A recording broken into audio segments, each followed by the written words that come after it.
Hello everyone, इस video में हम लोग शुरू करने वाले हैं अलजेब्रिक एक्सप्रेशन को। तो अलजेब्रिक एक्सप्रेशन का सबसे पहले कुछ बेसिक्स है उसको समझेंगे, जैसे कि वेरिएबल्स क्या होता है, कांस्टेंट्स क्या होता है, फंडामेंटल ऑपरेशंस क्या होता है, और इन सब के हेल्प से जो है अलजेब्रिक एक्सप्रेशन को कैसे हम लोग लिखते हैं। और उसके बाद हम लोग समझेंगे टाइप्स ऑफ अलजेब्रिक एक्सप्रेशन के बारे में। यानी ऐसा समझिए कि अलजेब्रिक एक्सप्रेशन के बारे में जो है सब कुछ इस वीडियो में हम लोग देखने वाले हैं। तो आइए सबसे पहले शुरू जो है हम कहीं ना कहीं वेरिएबल और कांस्टेंट से करते हैं।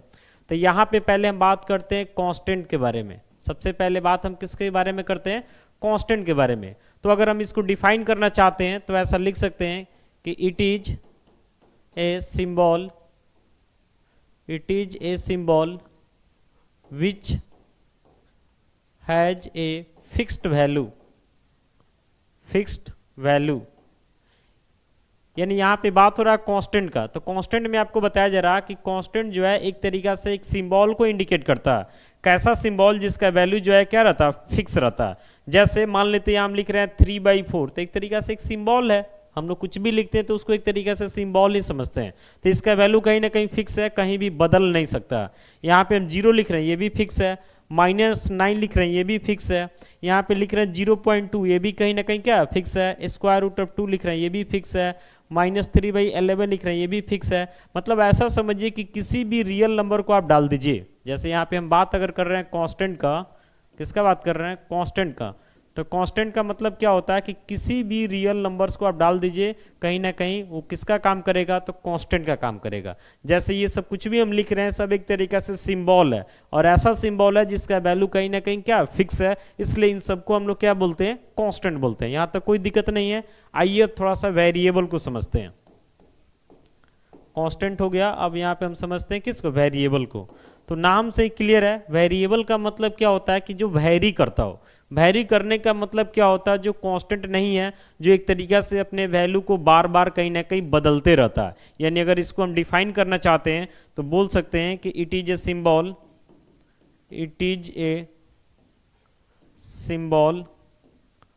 विच हैज नो फिक्स्ड वैल्यू।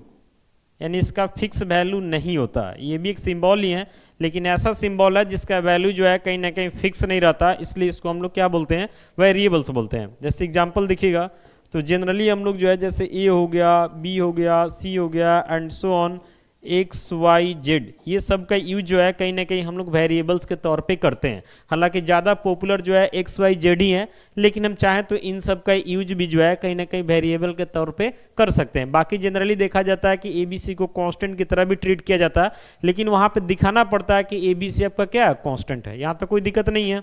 अब इसमें वेरिएबल इसको हम क्यों बोल रहे हैं? जैसे देखिएगा एक इक्वेशन हम लिख रहे हैं x + 10 = 0, x + 10 = 0। अब इसको हम सॉल्व करते हैं तो यहाँ से हमारा x का वैल्यू क्या आ जाता है? तो -10 आ जाता है। समझ रहे हैं? कोई दूसरा इक्वेशन लेते हैं, जैसे यहाँ पे हम ले रहे हैं 2x - 20 = हम 0 ले रहे हैं। तो यहाँ से 2x = क्या हो जाएगा? 20 हो जाएगा। तो x = 20/2 यानी कितना आ गया? 10 आ गया। कोई और इक्वेशन लेते हैं, जैसे मान लेते हैं यहाँ से हम लिख रहे हैं x - 9 = 0। इसको सॉल्व कर रहे हैं तो x का वैल्यू क्या आ रहा है? 9 आ रहा है। तो कहने का मतलब है कि बहुत सारा इक्वेशंस है हमारे पास। मैथमेटिक्स में जो है कोई इक्वेशंस का कमी नहीं है, लेकिन सभी इक्वेशन में अगर आपको बोला जाएगा कि क्या x का वैल्यू सेम ही आएगा, तो ऐसा बात बिल्कुल नहीं है। कहीं पे x का वैल्यू -10 आ सकता है, कहीं पे x का वैल्यू +10 आ सकता है, कहीं x का वैल्यू 9 आ सकता है। तो अलग अलग इक्वेशन में जो है x का अलग अलग वैल्यू आता है। समझ रहे ना? तो अलग अलग वैल्यू आने का मतलब एक तरीका से क्या कर रहा है? वैरी कर रहा है, यानी कि बदल रहा है। इसी कारण से ये सबको हम लोग क्या बोलते हैं? वेरिएबल बोलते हैं। तो यहाँ पे हो गया कांस्टेंट और यहाँ पे क्या हो गया? वेरिएबल। तो वेरिएबल और कांस्टेंट क्या होता है, इस चीज़ को हम लोग समझ लिए। अब आगे बढ़ते हैं हम लोग फंडामेंटल ऑपरेशंस की तरफ। तो अगला टॉपिक हमारा होने वाला है यहाँ पे फंडामेंटल ऑपरेशंस। फंडामेंटल ऑपरेशंस के बारे में हम बात करने वाले हैं। फंडामेंटल ऑपरेशंस या इसी को बोला जाता है बेसिक ऑपरेशंस। तो मैथमेटिक्स में जो है फंडामेंटल ऑपरेशंस या बेसिक ऑपरेशंस जो है प्लस, माइनस, मल्टीप्लाई और डिवाइड, इसी को बोला जाता है। यानी यहाँ पे जो है हमारे पास total number of number of fundamental operations अगर आपसे पूछा जाता है कि कितना होता है, नंबर ऑफ फंडामेंटल ऑपरेशंस अगर आपसे पूछा जाए तो बताना है कि 4 होता है। पहला होता है प्लस, दूसरा होता है माइनस, तीसरा होता है मल्टीप्लाई और चौथा क्या होता है, डिवाइड होता है। तो मैथमेटिक्स में यही चारों जो है क्या होता है, फंडामेंटल ऑपरेशंस होता है। इसके अलावा हायर क्लास में हम लोग बढ़ेंगे तो और भी ऑपरेशंस मिलता है। बाकी ये 4 ऑपरेशन कहीं ना कहीं आपको जूनियर क्लास से ही मिलते रहता है कि जो हम लोग जोड़ करते हैं, घटाव करते हैं, मल्टीप्लाई करते हैं और क्या करते हैं, डिवाइड करते हैं। इसी कारण से इसको फंडामेंटल बोला जाता है या फिर बेसिक बोला जाता है। तो ध्यान रखिएगा कि फंडामेंटल या बेसिक ऑपरेशन जो है 4 होता है, प्लस माइनस मल्टीप्लाई और क्या होता है, डिवाइड होता है। यहाँ तक कोई दिक्कत नहीं है। अब आगे जो है हम लोग अलजेब्रिक एक्सप्रेशन को डिफाइन करने वाले हैं कि अलजेब्रिक एक्सप्रेशन क्या होता है, और इस पे हम लोग एग्जाम्पल्स को भी देखेंगे। तो ध्यान से देखिए, अलजेब्रिक एक्सप्रेशन। तो सबसे पहले अलजेब्रिक एक्सप्रेशन को हम डिफाइन करेंगे। लिखते हैं डिफिनेशन, ध्यान से देखिएगा। लिखेंगे यहां से, it is the combination of variables and constants by the help of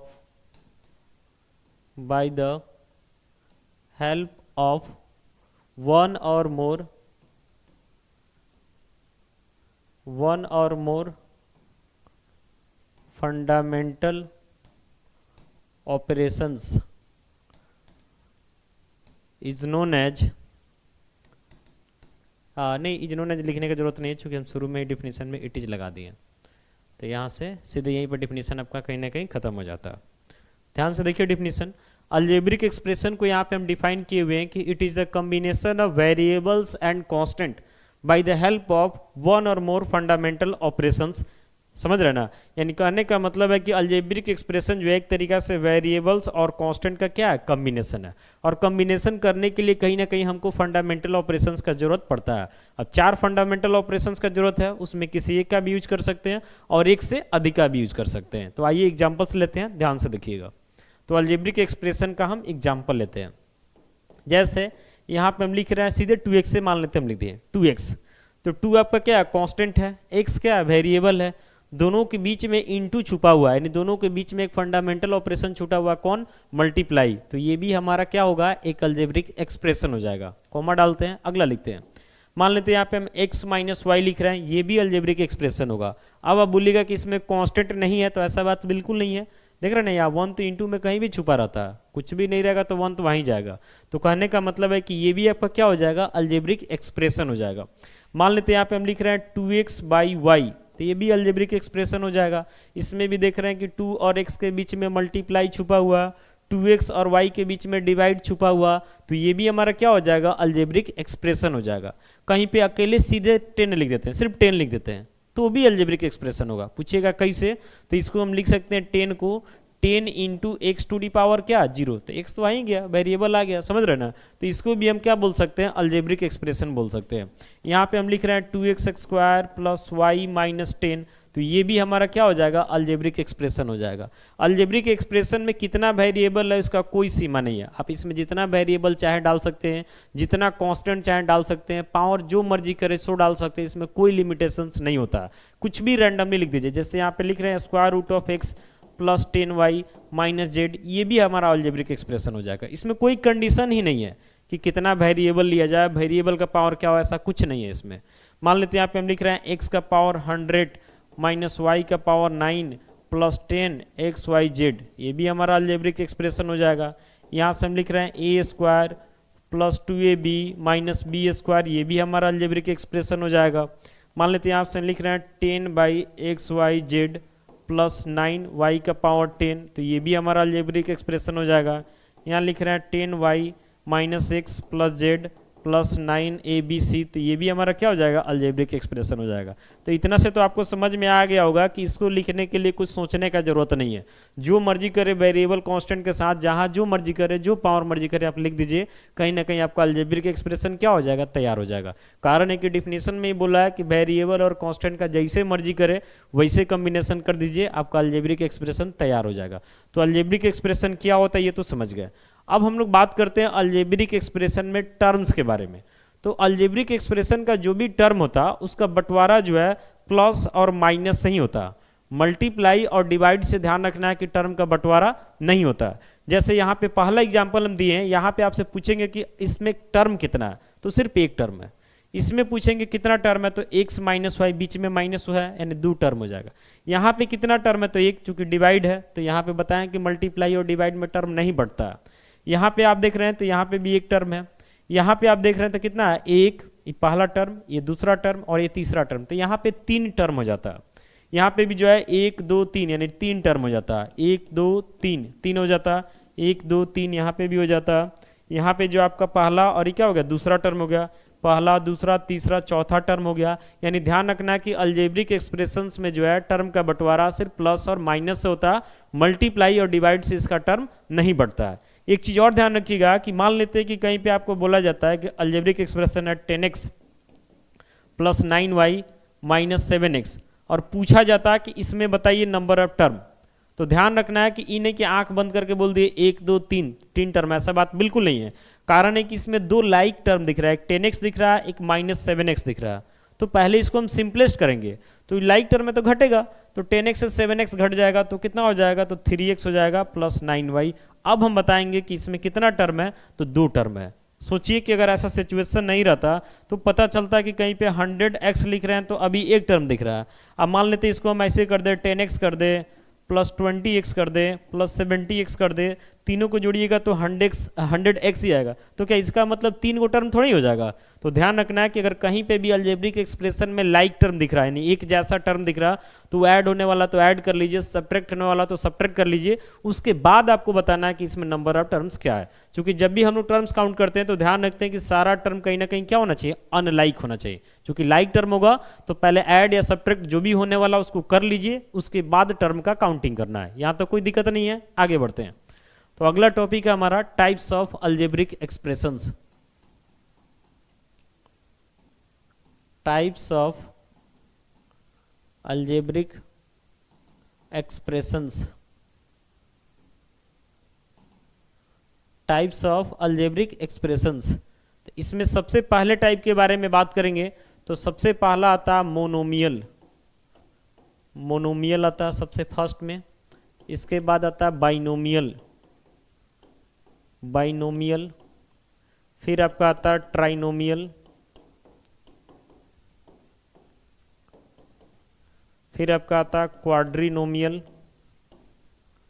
क्वाड्रीनोमियल, ऐसे ही आगे चलते रहता है, इसका कोई सीमा नहीं है।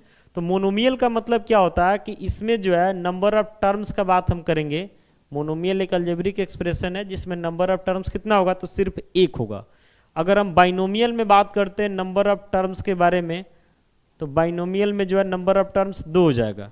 ट्राइनोमियल में बात करते हैं तो इसमें नंबर ऑफ टर्म्स कितना हो जाएगा, कितना हो जाएगा, 3 हो जाएगा। क्वाड्रीनोमियल का बात करते हैं तो इसमें नंबर ऑफ टर्म्स कितना हो जाएगा, 4 हो जाएगा। बाकी कोई सीमा नहीं है, ये आगे बढ़ सकता है, इसका कोई सीमा नहीं है, 5 6 हज़ार ऐसे टर्म आ सकता है। मान लेते हैं 5 टर्म आएगा तो उसका कोई स्पेशल नाम नहीं है, उसको बोल सकते हैं कि N algebraic expression of 5 terms.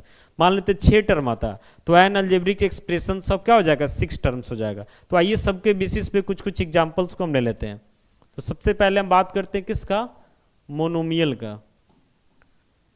बाकी प्रॉपर वे में अगर आप इसका डिफिनीशन लिखना चाहते हैं तो ऐसा लिख सकते हैं कि N algebraic expression, N algebraic expression which has one term is known as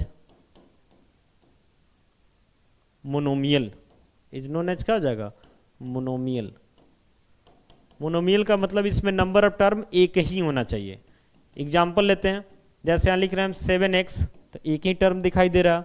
यहाँ पे लिख रहा है 10x/y, एक ही टर्म दिखाई दे रहा। यहाँ पे लिख रहा है 9xyz, तो एक ही टर्म दिखाई दे रहा। आपको बोलने के बीच में प्लस और माइनस आएगा तभी टर्म बटेगा। मान लेते हैं अगर हम ऐसा लिखते हैं कि 10x - 2x, तो भी एक टर्म है। क्योंकि 10x और 2x दोनों लाइक टर्म है, घट जाएगा तो हमारा सिंगल टर्म में ही कन्वर्ट हो जाएगा, तो इसको दो टर्म नहीं समझना है, समझ रहा है ना। तो ये सब कहीं ना कहीं मोनोमियल का एग्जाम्पल है। ऐसा कहीं ना कहीं एग्जाम्पल दिया जाता है कंफ्यूज करने के लिए। तो ध्यान रखिएगा कि लाइक टर्म है तो जो भी जोड़ घटाव होने वाला उसको कर लेना है, उसके बाद डिसाइड करना है कि इसमें नंबर ऑफ टर्म्स कितना है। समझ गए। अगला आते हैं, अगला जो है आपका बाइनोमियल है। अगला बाइनोमियल है, इसको डिफाइन करेंगे तो बोलेंगे N algebraic expression, an algebraic expression which has two terms is known as क्या हो जाएगा, बाइनोमियल हो जाएगा। यानी इसमें नंबर ऑफ टर्म्स कितना होता है, 2 होता है। एग्जाम्पल के तौर पे जैसे हम लिख रहे हैं 2x - y, देख रहे हैं ना, एक और एक 2 टर्म हो गया। यहाँ लिख रहे हैं हम 10x + 9y, यहाँ पे भी हमारा 2 टर्म हो जाता है। यहाँ लिख रहे हैं हम 7x² + 10x, तो यहाँ पे भी 2 टर्म हो जाता है। मान लेते हैं यहाँ पे हम लिखते हैं 9x - 10y + 2x, तो ये 3 टर्म नहीं समझना क्योंकि इसमें 2 लाइक दिख रहा है। 9x और 2x ऐड कर दीजिएगा तो 11x - कितना 10y, तो 2 ही टर्म है, समझ रहे ना। तो ये चीज़ बार बार बता रहे हैं, इसको ध्यान रखना है। तो ये जो है कहीं ना कहीं आपका क्या हो जाता है, बाइनोमियल हो जाता है। इसके बाद जो है अगला आपका ट्राइनोमियल। ट्राइनोमियल, तो इसको डिफाइन करेंगे तो बोलेंगे N algebraic expression, N algebraic expression which has 2 terms is known as 2 terms नहीं 3 terms, ट्राइनोमियल में ना आ गया,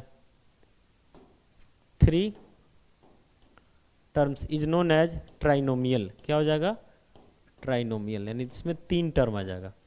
एग्जाम्पल लेते हैं, अब तो ज़्यादा दिक्कत नहीं होना चाहिए। जैसे यहाँ लिख रहे हैं x - y + z, 3 टर्म दिखाई दे रहा है, कांस्टेंट 1 छुपा हुआ, समझ रहे हैं। यहाँ लिख रहा है 10x - y + 9z, इसमें भी 3 टर्म आ गया। लिख रहे हैं 2x² + 7x - 11, यहाँ भी 3 टर्म आ गया। तो ये हमारा क्या बन गया, ट्राइनोमियल बन गया। ऐसे ही चौथा जो है क्वाड्रिनोमियल है। क्वाड्रिनोमियल,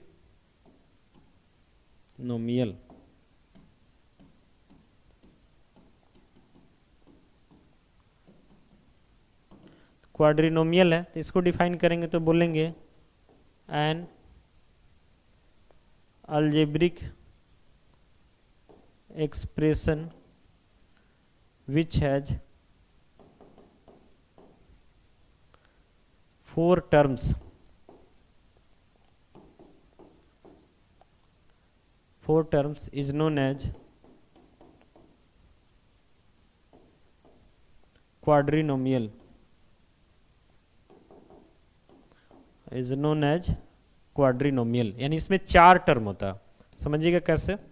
जैसे यहाँ लिख रहे हैं हम 2x² + 10x - y + z, इसमें 4 टर्म हो गया, इसलिए क्या क्वाड्रिनोमियल है। यहाँ लिख रहे हैं 7x³ - 2x² + 10x - 9, इसमें भी 4 टर्म है, तो क्या हो जाएगा, क्वाड्रिनोमियल हो जाएगा, समझ रहे ना।